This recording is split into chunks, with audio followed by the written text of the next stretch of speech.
ডিসেম্বরে নির্বাচন ও মেয়র হিসেবে ইশরাক হোসেনের শপথের দাবির মধ্য দিয়ে অন্তর্বর্তী সরকারের ওপর চাপ তৈরি করেছে বিএনপি। এ দাবিতে ১৪ থেকে ২২ মে পর্যন্ত টানা ৯ দিন রাজধানীতে কর্মী সমর্থকদের নিয়ে কর্মসূচি পালন করে দলটি। এতে অন্তর্বর্তী সরকারকে আরও বেশি চাপে ফেলা গেছে বলে মনে করছেন দলটির নেতারা। উচ্চ আদালতের রায়ে ইশরাক হোসেনের মেয়র পদে শপথের আর কোনো বাধা নেই। এটিকেও জয় হিসেবে দেখছেন বিএনপির নেতারা।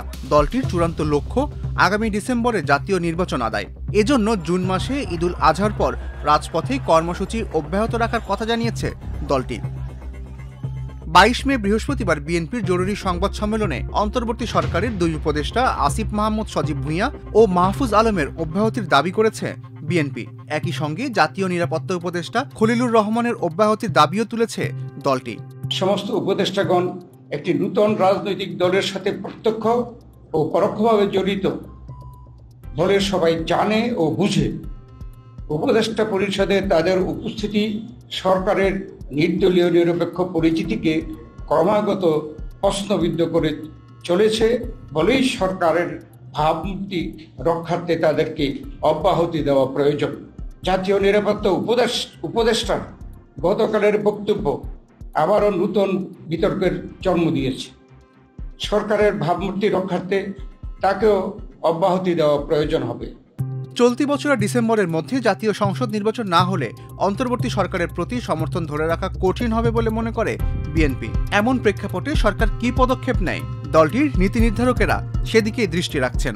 একটি সুষ্ঠু অবাধ নিরপেক্ষ নির্বাচনের মাধ্যমে ডিসেম্বর ২০২৫-এর মধ্যে একটি জাতীয় সংসদ গঠনের জন্য অবিলম্বে সুনির্দিষ্ট রোডম্যাপ ঘোষণার দাবি জানাচ্ছে। এই সর্বোচ্চ জন আকাঙ্ক্ষাকে সর্বোচ্চ অগ্রাধিকার দেওয়া বর্তমান অন্তর্বর্তী সরকারের প্রধানতম এজেন্ডা হওয়া উচিত বলে জনগণ মনে করে। এর অন্যথা হলে জনগণের দল হিসাবে বিএনপির পক্ষে এই সরকারের প্রতি সহযোগিতা অব্যাহত রাখা কঠিন হয়ে দাঁড়াবে।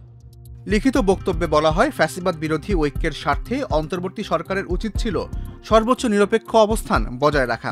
কিন্তু লক্ষ্য করা যাচ্ছে কোনো কোনো মহলের রাজনৈতিক ফায়দা হাসিলের এজেন্ডা বাস্তবায়ন করাই যেন সরকারের কর্মপরিকল্পনার অংশ হয়ে দাঁড়িয়েছে।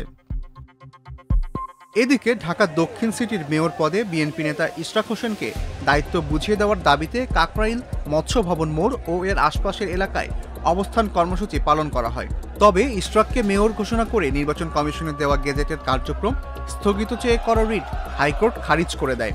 টানা ৩১ ঘন্টারও বেশি সময় অবস্থান কর্মসূচি পালনের পর ২২ মে বিকাল ৫:৩০টার দিকে এই কর্মসূচি স্থগিতের ঘোষণা দেওয়া হয়।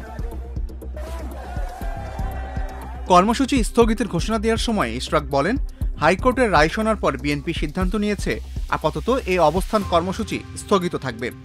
আগামী ২৪ থেকে ৪৮ ঘন্টা সরকারের কর্মকাণ্ডের উপর ভিত্তি করে পরবর্তী কার্যক্রমের নির্দেশনা দেওয়া হবে। ইশরাক বলেন, একটা জিনিস স্পষ্ট করে বলতে চাই, রায়ের বিষয় শপথের বিষয় আলাদা। আর এটা হয়ে যাওয়া মানে প্রথম যে দাবি করেছিলাম ছাত্র প্রতিনিধি সহ অন্য প্রতিনিধিদের পদত্যাগ করতে হবে, সেটা কিন্তু পরিবর্তন হবে না। সেই দাবির জায়গায় থাকবে।